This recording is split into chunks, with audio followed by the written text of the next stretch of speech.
Hey guys, MGH here and welcome to my other wishlist video because we went through the first one and it was a bit longer than I was expecting. We talked about gameplay issues and things that we'd like to see in FIFA 14 or even 15 at this rate. But yeah, it took too long, so I said I'd do features in the next episode. So we've done gameplay issues, and in this episode we are going to be talking about features that we'd like to see in FIFA 14 or FIFA 15, because like I said in the first episode, some of the stuff we're going to talk about here, just what they won't have time to put it in FIFA 14. I wish I did this a bit earlier, but that's alright. We'll talk about it being in FIFA 15 potentially.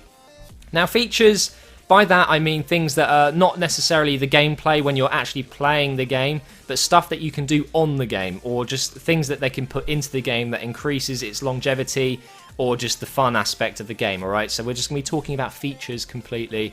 If you want to go back and watch the gameplay one, there will be an annotation, or you can just simply go on my channel and find it there. Right, to kick off this list, which is considerably smaller than the gameplay one, we should be able to do this in 10 minutes, hopefully. Let's kick off with more stadiums. Okay, now, this wasn't something that I thought of. I have had people contribute to this list, so I'm not going to take all the credit. So it's more of a community thing, plus some of my own input. But a lot of people said that they're bored of the stadiums. Like, stadiums like Ivy Lane, I mean, come on, it is frustrating to constantly play in those shitty stadiums.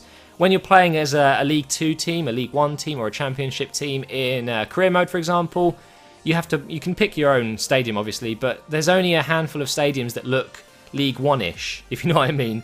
And so I would really like, even if it was like an edit stadium option, so we can build our own stadiums, and also edit them so when we do get promoted we can make them look bigger, you know, as if like you've actually gone on in life and made a better stadium for your fans. Or if it's just that they put more default stadiums in, even if they were made up, I wouldn't mind just having some different stadiums to play in. And I know it must take time to design stadiums. I'm sure it takes time, obviously, but you know, it's quite a big part of the game. What's football without stadiums, you know? It's kind of like they've implemented more footballs, why can't we have more stadiums? I know it's completely different, but you know what I mean, guys. It would be nice to play in some more stadiums. And like I just said before, I'd like to be able to edit them. So if you do get promoted from League 1 to Championship, and then Championship to Premiership, it's a little bit weird playing as a League 2 team in the Premiership, and you're still playing at one of those really small 10,000 stadium capacity stadiums. So there needs to be some way that you can edit that and change it, maybe. Even if it's not change the stadium itself, like editing it, but actually being able to swap to another one. So you can swap from Aloha Park to Emirates or something, you know? Just something like that. And talking about edit, I would like to have an edit kit as well. So when you do promote yourself to the next league, or just start the next season, you can actually change the sponsors on your shirt, change the colour, not necessarily change the design, but just change something like just base colour, you know, and adding a different sponsor. Have a list of sponsors that you can scroll through, just so you have a different look in the next career mode. You can do it with boots. I like that. It gives me something to change, you know, when you get bored of your team.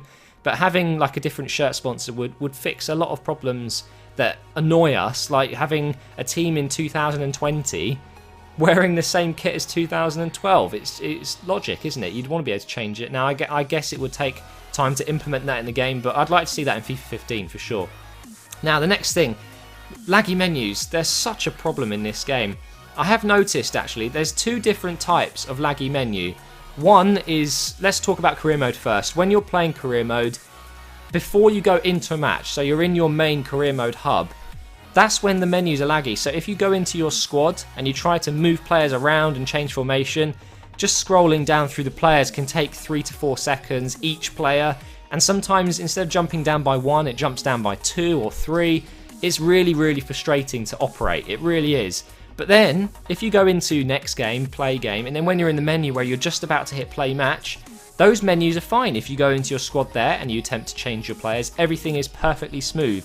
So clearly there's some sort of memory issue when you're in the hub. It's taking up too much of the PS3 or Xbox menu, RAM, sorry, and the menu just feels really slow. So I'd like that to be fixed, because it is annoying. It is really annoying when you're trying to fix up your team before your next match, or just remove someone who got injured to the reserves or something, and it just takes way too long. It really does, and it is something that needs to be fixed. I'm surprised it's not fixed already, to be honest.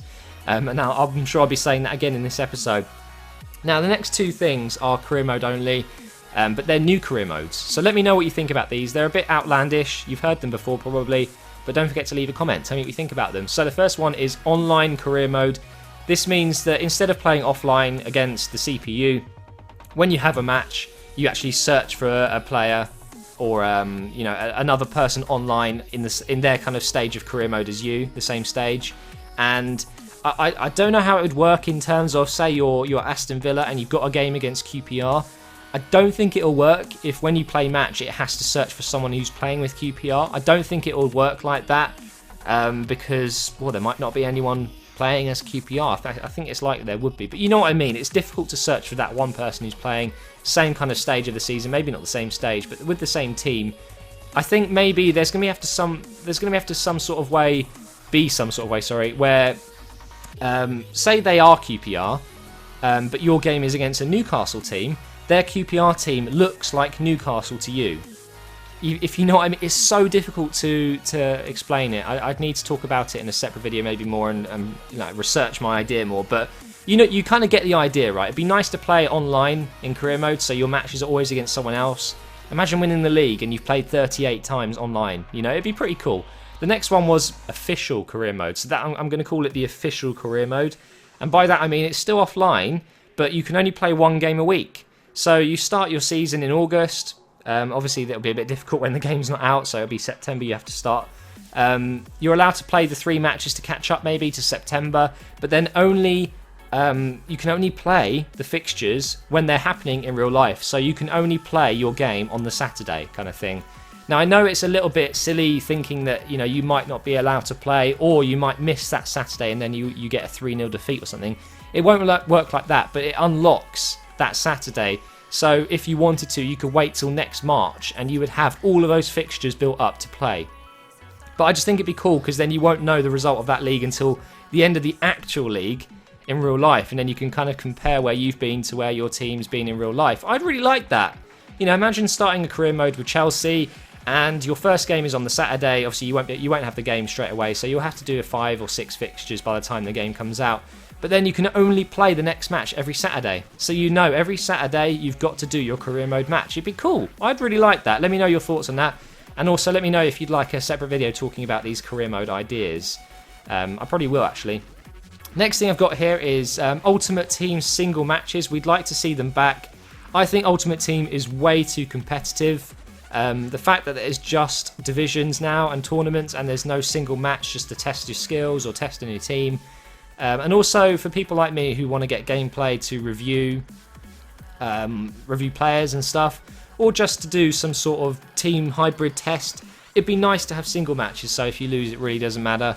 I'd like to see single matches back, and I know everyone else would as well. It's not just me.